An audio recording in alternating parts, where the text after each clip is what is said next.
on today's edition of Stories from Real Life with Melvin E. Edwards. Our guest for this episode is Kamran Loghman. Kamran Loghman is a CEO, professor of both business and Eastern philosophy, and the inventor of pepper spray. He is the founder of Rise of Giants, the most powerful life and work transformation based on the enlightened warrior's philosophy and discipline. For more than a decade, he led the implementation of this program exclusively for senior executives at Apple and the U.S. Naval Academy. You have to know that you cannot master the waves. Again, metaphor for warriors.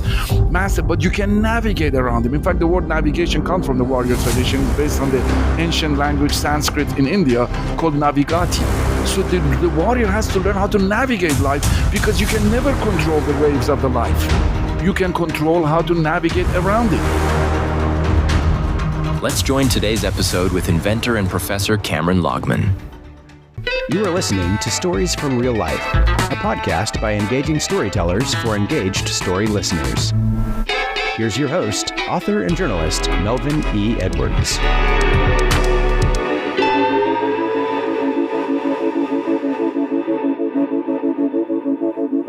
Hello again, and welcome to another episode of Stories from Real Life. I'm your host, Melvin E. Edwards.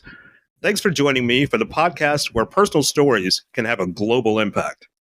As you heard in the intro, my guest today is Professor Kamran Loghman. Hello, Kamran, and thank you for being here today. Great to be here, Melvin. So, from what I've researched, your last name has Persian origins, and you lived in Switzerland when you were younger. When you were 14 years old, you learned how to hypnotize your friends. Was that fun for you? It was a lot of fun. Actually, my mother's side are from Georgia, country of Georgia, and my father's side was Persian.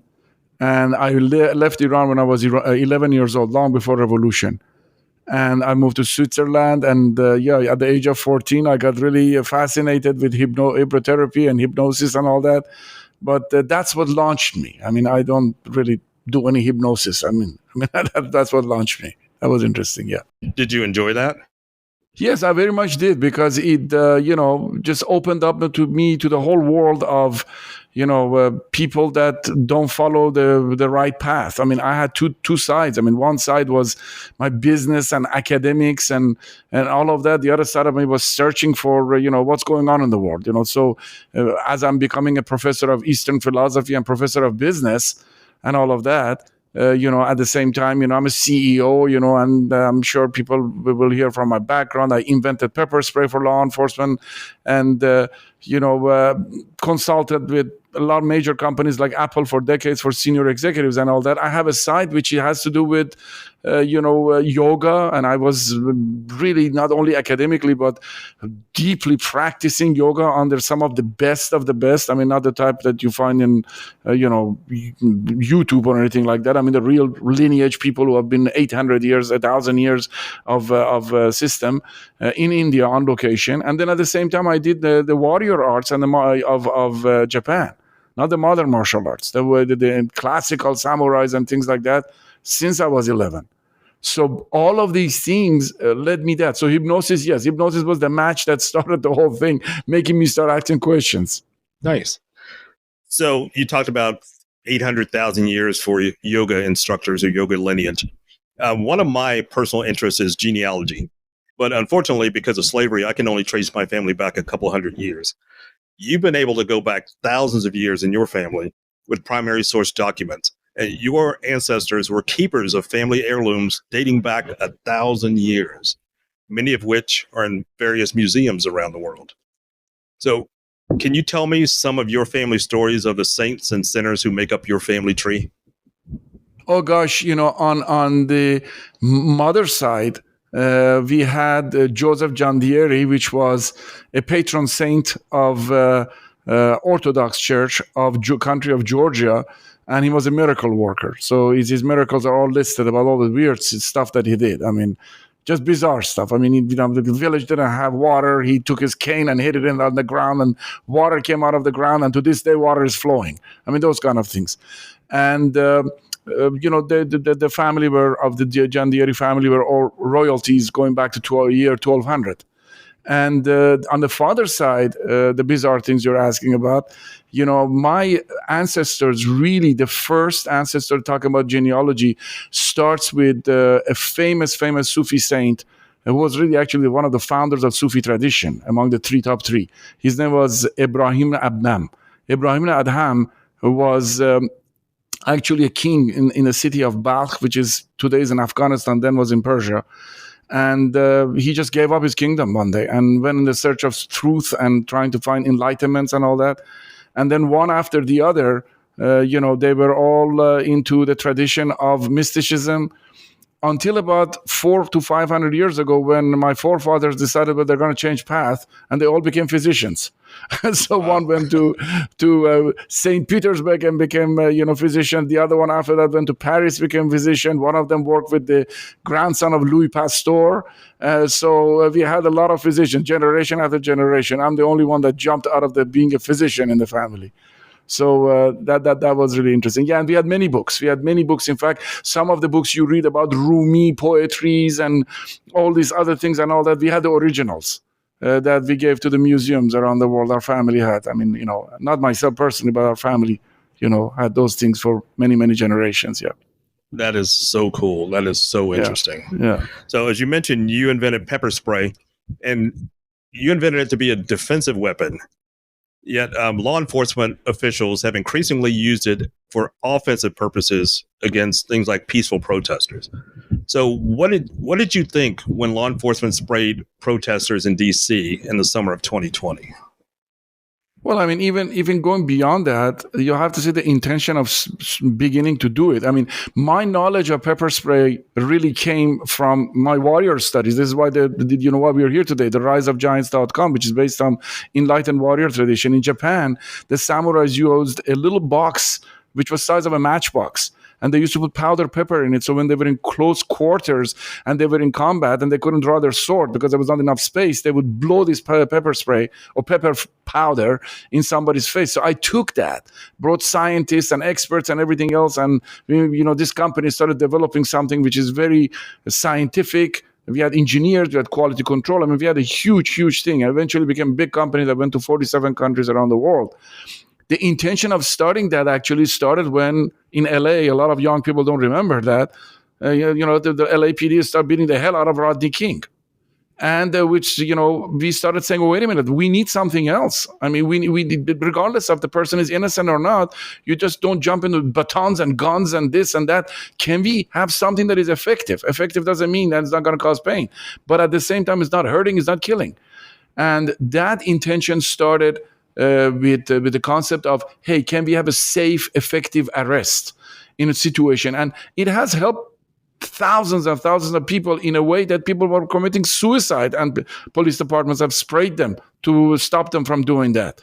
So it has helped in many different ways. But then again, with anything, there's abuse. So later years, and we're talking 2 decades later, I started basically, because I wrote all the manuals for federal and from agencies. I created the first certification for them to make sure they're all certified in the proper use of it. So at that point, what happened is that I realized, well, there are some. In any field there is. I mean, you have great doctors and you have lousy ones. I mean, you have great dentists, you have lousy ones. And so I found that I need to speak up. And we have the situation with UC Davis, that the police officers spraying all the students. So I spoke up at that time, and the Washington D.C. with riots and all that. I mean, you have to take control, but then again, you can't be indiscriminate and start spraying everything around as if you're just spraying your garden, with insecticide. So I have really spoken loudly about this. Hey, whatever you do, follow the proper training and guideline, and pepper spray is not designed to shut people up. People have a right to speak. And this is our Constitution. But again, if there is violence going on against a police officer or against somebody else and you have to use a tool, well, then, go to your pepper spray. That's what it is made for. Right. Okay, so you're the leading expert in federal court proceedings regarding tear gases, pepper sprays, and mace, and have appeared in numerous court of laws as an expert witness on cases in high media exposure. What kind of questions do they ask you during those types of proceedings? Gosh, Melvin, I mean, it's so different. There is no generic one. I mean, every case is different. You have people who have sprayed dogs. You have people in corrections departments who have abused inmates. You have, police officers who indiscriminately, they used it too much. You have people who have used it in self-defense. You have people who have used it, going and robbing, a liquor store, and they use pepper spray. So I mean, there is no generic thing. Unfortunately, there is no generic. I wish there was top 5 things that was there that we could just write something about it and do something about it. It's just human behavior. Everybody just does what they want to do. Yeah. Okay, so you've lectured on warrior traditions at the U.S. Naval Academy in Annapolis, and I lived in Annapolis for 15 years, so I'm well familiar with the Naval Academy. And you taught Indian philosophy at the Catholic University of America in Washington, D.C. What's the best part about those jobs for you? Well, and then let's add, the fact that I was in the MBA professor at the Kogat School of Business at American University and was in charge of executive education, which is leadership, innovation, creativity, and all that. Well, it's very fascinating you asked that question because all 3 of them are interesting. Because on the MBA side, I was interested not just to teach students, the MBA students, the master's degree students, business, but I was also interested to teach them about leadership, creative thinking, stuff that even the best of the best MBA schools in the country does not teach. So I brought those things in there and again, based on the warrior tradition. I wanted to know because the warriors, we will discuss this further, the warriors were the one who actually created strategies, created leadership concept and all of that throughout history. I don't mean when I say warrior, I'm not talking about some brutal, violent, crazy person. We're talking about that's where the word enlightened warrior is there. The people who are philosophical, deep, wisdom, ethical, and all that. So that helped in the MBA class, to do that. And when the Naval Academy, obviously the environment is totally ready for this. They wanted to know the code and values of the warriors. They wanted to know how these people created strategies. How did they think? Why is it, listen to this one, why is it that the samurais, of Japan did not have PTSD, and whereas modern soldiers have? A lot of studies have been done about that. So these are fascinating things. A lot of our service people come back and they're suffering deeply. Some of them end their lives. Some of them just go into addictions. They can't deal with this thing. Why? We need to look at those areas. So that was very helpful to start really going back and learn how can we learn from this tremendous battle-tested thousands of years of tradition of the warriors, of all countries throughout different nations, and learn from what they have done. But the unfortunate thing is that many people study warrior traditions. Majority of them they go into the typical war, like the Romans and this, and they don't go to the individual warriors who had a philosophy of life, and they studied that. And it's really interesting because those philosophy of life are very parallel throughout different culture around the world. And when you come to, Eastern philosophy, that was just my own interest. Just as I told you, the hypnosis just started the whole thing, and yoga and all of that. And I wanted to know what was their philosophy, and something very fascinating happened. Is that as I'm studying that on location and looking at what is going on, and I find out that, for example, the founder of yoga, Lord Shiva himself, and I'm just talking about serious academic studies we're doing here, was a warrior. His son Kartikeya was a lord of war. Why are all these characters throughout ancient time, through all these scriptures and all that, through all the manuscripts, they are all warriors? And the reason for it is the metaphor of the hero or the heroic journey. And heroic journey, just for the audience to just kind of get grasp of how important this is, that I'm not just talking some mythology nonsense here. I mean, even Joseph Campbell, who was the eminent professor of mythology, starts talking about heroic journey, which influenced George Lucas. And because of that influence, he started creating the Star Wars. I mean, the concept of Jedi, for example, you go to ancient India, you have the Jeti warriors who were enlightened. You have the concept of the Force. I mean, in ancient warrior tradition of India, the enlightened warrior tradition, you have the concept of the young warrior recognizes that his consciousness is the most powerful force, and the force is with him. So you have all these things all around. The story of actually, the first Star Wars, which is with the princess and the prince, the princess gets stolen and he has to go find her and all that. It's basically the story of the Ramayana, which is the ancient, text of India, which Prince Rama, he has to go find Sita, with his wife, which is, stolen by this demon called Lakshmana or Rakshama. And so Lakshmana was his brother. So these are all there. So the concept of the heroic tradition is all over the place, and it's very interesting. And let me just say one more thing, and you can jump and ask the question, because it's really important for people to understand what the heroic tradition means. It's a metaphor for our life today. All right. It's about a young warrior. This is the story. All right. The young warrior who goes on a journey, and he wants to find that thing that he's looking for. And for each one of us is success, this, that, good relationship, whatever it is that we look at. He's going on that journey of life to find that thing. And as he's going through that, he faces two battles. One is an external battle against enemies and adversaries and weather and life and this, that, the other. The other one is the inner battle, which is within the mind of the warrior himself. He has to fight his own temptation, his own dark shadows. He has to slay the dragon within himself, because he himself is holding himself back from where. And you can imagine what that does to an athlete, to sports, to people who are reaching for success. So, and then eventually this warrior overcomes all difficult challenges, and he comes back, all right, to his village, and he becomes a catalyst to basically change everybody else, because he's become the enlightened warriors. Now, when I say he, let me just make sure that throughout history, we have had formidable women who were enlightened warriors. So we're just using he because most of the stories of the ancient time were just he. That has nothing to do with, sex or anything like that. So, or gender. So this is really fascinating when you look at it in from that point of view. Yeah. Very fascinating. Very fascinating. Appreciate that backstory. So, are you doing well at completing your own heroic journey? Do you know what your journey is? Gosh, 50 years I've been in it. Absolutely. I mean, there's no way you can avoid it. So it's amazing you asked that question, because it's interesting to me, so that people will know. The heroic journey is not a choice. All right. Either we follow a template, which the warriors call it battle tested, all right, for thousands of years. Battle tested through life, not just battle. And they're sharing it with us like a map. Like, I want to go to Mount Everest, I go to somebody who's been there before. You either take that, so your possibility of failures and falling on the ground and all of that is reduced, is never eliminated, is reduced. So you don't have battle wounds and injured, and you get to your plan. Or life is going to force us to go to the heroic journey, and now we're just going to fall on our face, and we're going to have mistakes. We don't know where we're going. We don't know what our purpose are, and all of that happens. So I had to face all of these things. I had to have the guides. I had to basically know what is going on. And the interesting for me is the reason I'm doing this, and I'm doing all this thing for free. The website I've created, the podcast I've created, which is riseofgiants.com. The reason I'm doing that is because I have already done the hard work and put all these things together, the translations, many things are not translated, so that people can basically go into it, and they don't have to do everything that I've done to start looking into it, because it needs to be available. Otherwise, once I'm gone, it's gone, and again, somebody else has to pick it up. So I wanted to take the lead and put this thing out there.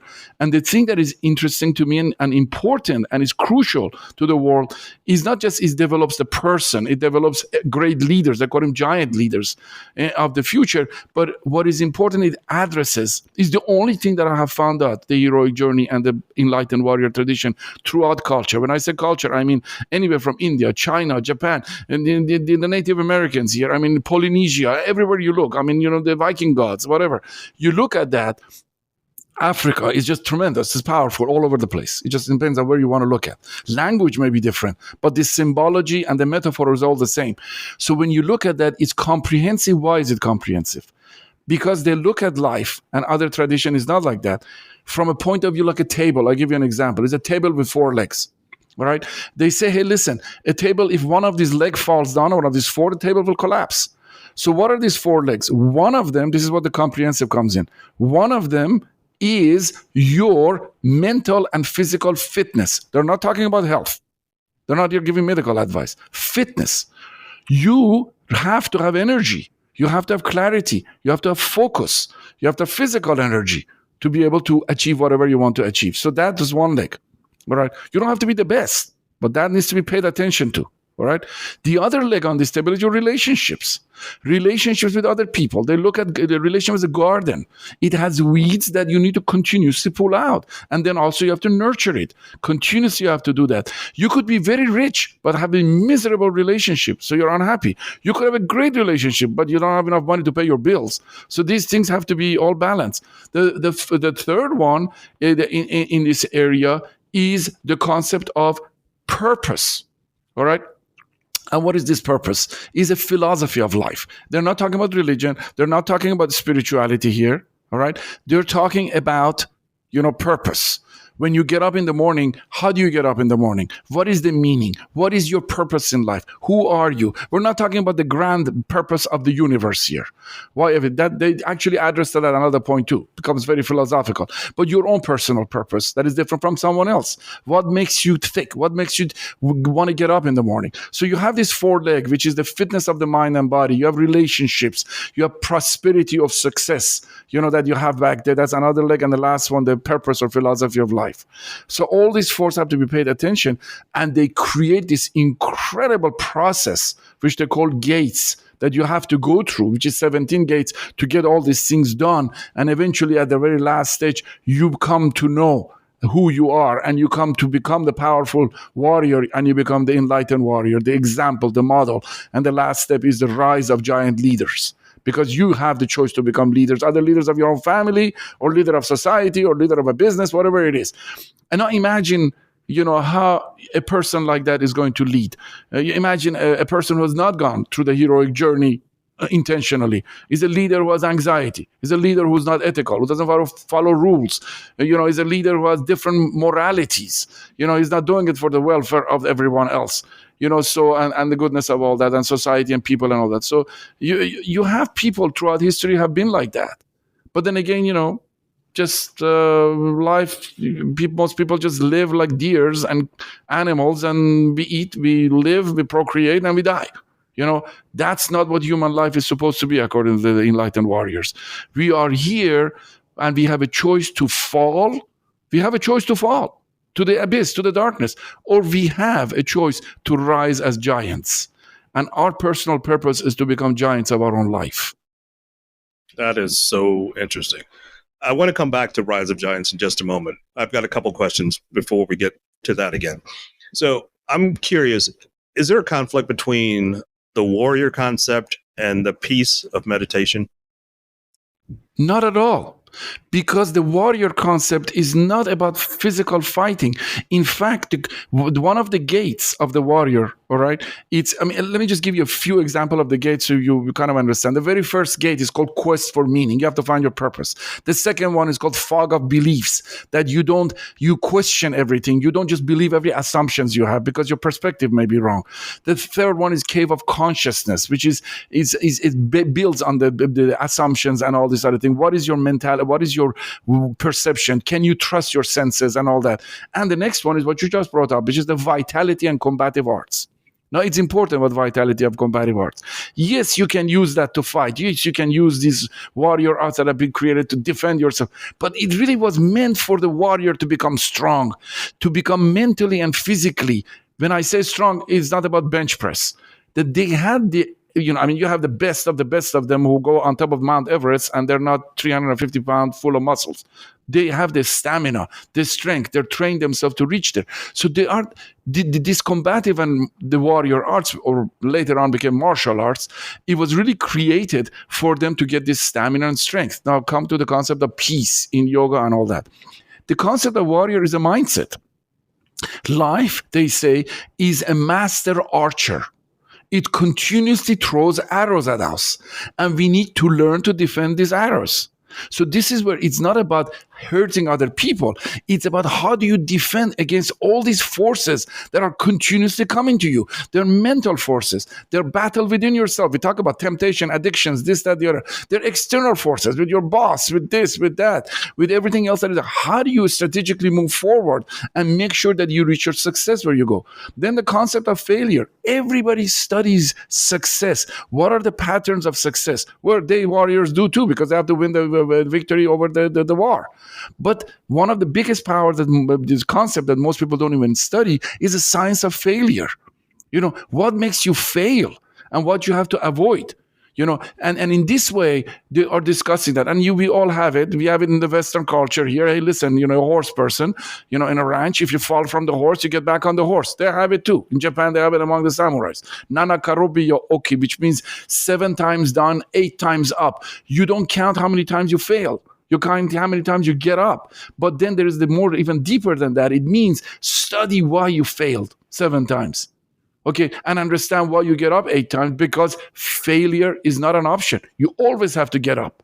You always have to get up. Until the last breath, you have to get up. That's the purpose of life. And so the concept of peace and violence is not even an issue here, because we're talking about an internal mindset. Now, if you bring that into violence, then it comes to another gate of warriors, which is called slaying the dragon. You're acting out of anger. And that is not the state of a warrior. The state of the warrior is equanimity and peace. If you act out of anger, then you're out of the path. Your train has fallen off the track. So that's where lack of peace starts. So it's very peaceful. But peace doesn't mean inaction. All right? You still, when you fall from the horse, you have to have the energy and strength to get up. So that's the warrior mindset. Okay. Again, that is so interesting. I'm definitely going to go to your website. Rise of Giants, and we'll be talking about that again in just a moment. So one other question. You mentioned being an MBA professor of leadership, strategy, and innovation at American University in Washington, D.C., where you oversaw executive education. Is American business and capitalism anything like hand-to-hand combat of martial arts? Not really. No, because it's driven with the different value system. It's not that there's something wrong with capitalism. It's that it's driven, the leaders are driven by greed, power, and they're not in the right place. And I'm not saying everyone is like that. But if you are driven by the right values, by the right codes of conduct, and you have the focus, the clarity, and good intention, and you're running an organization knowing that you're the captain of the ship. You are in this turbulence water, and the boat is going up and down.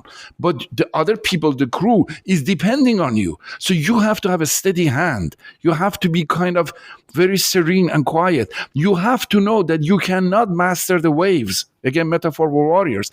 But you can navigate around them. In fact, the word navigation comes from the warrior tradition. It's based on the ancient language Sanskrit in India called navigati. So the warrior has to learn how to navigate life, because you can never control the waves of the life. You can control how to navigate around it. So a great leader has to be able to navigate. A good MBA has to learn this. They don't teach these things in school. Imagine if you're talking about MBA, let's come back to kids. All right, kids are not being taught the right values. They're not taught that what the purpose of their life is, purpose of their personal life is, that they need to strive to become giant of their own life. If kids are developed like this from childhood, you're going to have really powerful individuals, mentally and physically. They're going to be people that you're not going to have suicide. You're not going to have drug addiction. You're not going to have any of this, because there is meaning in their life. But the sad part is that you can't just blame parents. Most of the parents themselves don't have the philosophy of life that they can pass on to their kids. And this is nothing to be blamed for, because nobody's given them this thing. So they too are struggling in life. This is why we need to have a template. We need to look at people who were giants of life throughout history and say, hey, well, how did you guys do it? And how did it work with you people? And when you look at it, you find repeatedly, again and again and again, throughout history, you have the warrior model throughout every culture. And they're the ones who slay the dragon. And not an average person. Okay. They were average originally. Right. Okay, so as a final question today, and I want to give you as much time as you want to take on this. You're the founder of the Rise of Giants. Tell me about that website, about the idea, how people can get involved in it, what they can get from it, whatever you want to take, whatever direction you want to take that. I want to hear all about the Rise of Giants. RiseofGiants.com was developed It's not my personal idea. Of course, I narrate, I discuss it and all that as I'm doing right now. It's really the stuff that has been out there for thousands of years. It just happens to me that because I've been a practitioner of it, at the same time, I was an academic person.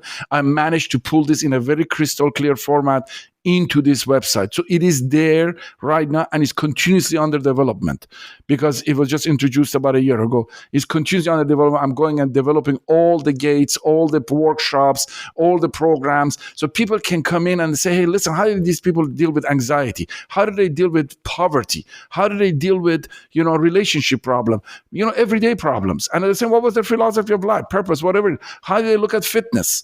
So all of these things are out there and it's being continuously developed. And at the same time, of course, I have a podcast under the same name, Rise of Giants, so people can understand the story of the warriors and who they were. So it's almost like a storytelling kind of a thing that is going on there. So my goal here, as I said, is a free program. And my goal is here to have this available in a mobile, a version in a way that anybody anywhere in the world can basically look at it and say, hey, listen, how can I transform my life? How can I transform my career? How can I transform my work? How can I transform the 4 legs of life, which is relationship, the prosperity, the physical fitness and the purpose that I want to find? How can I get the energy that I need to go forward? How can I change regardless of the age? You can be 85 years old and you still can get up out of bed in a different way that you do right now. And most of it is mental. People, when they get up out of the bed when they're 85, because they have nothing else to look forward to. So it's really, really important to make sure that the giants is not age-related. As I mentioned, the kids have to learn about these things. So I made this website, riseofgiants.com, and the podcast, and continuously under development. I'm hoping with my team to be able to completely finish it by the end of this year so that people can go in there. And there is plenty of already right now in there. And they can really be a place for them that to go there if they're stressed, they're anxious, if they need a little motivation. And this is not going to negate what Michael Jordan said in his life. It's all there, but it gives even more substance to it. That there were people who did this thousands of years. Now you even better understand the mindset of Michael Jordan, whoever it is that is your hero, in life. So that's why this website is there. And it is available to, and of course, I'm available. Anybody wants to email me, ask questions, more than happy to answer. Okay, again, that's riseofgiants.com, and I'm definitely going to go there and learn as much as I can. This has been so interesting to me today. So our guest has been CEO, professor, and innovator Kamran Loghman. Kamran, thank you so much for being here today. I've really enjoyed this conversation. It was a pleasure, Melvin. Thank you for being here for me. Please go to my website at podcastreallife.com for more information about my guest today and the things we discussed and the link to his website. That's it for today's episode of Stories from Real Life. Join us again next time for another chance to learn from each other. Until then, don't forget to shine your light wherever you go. That was Stories from Real Life. Join us again next week for another great storytelling journey. See you next time.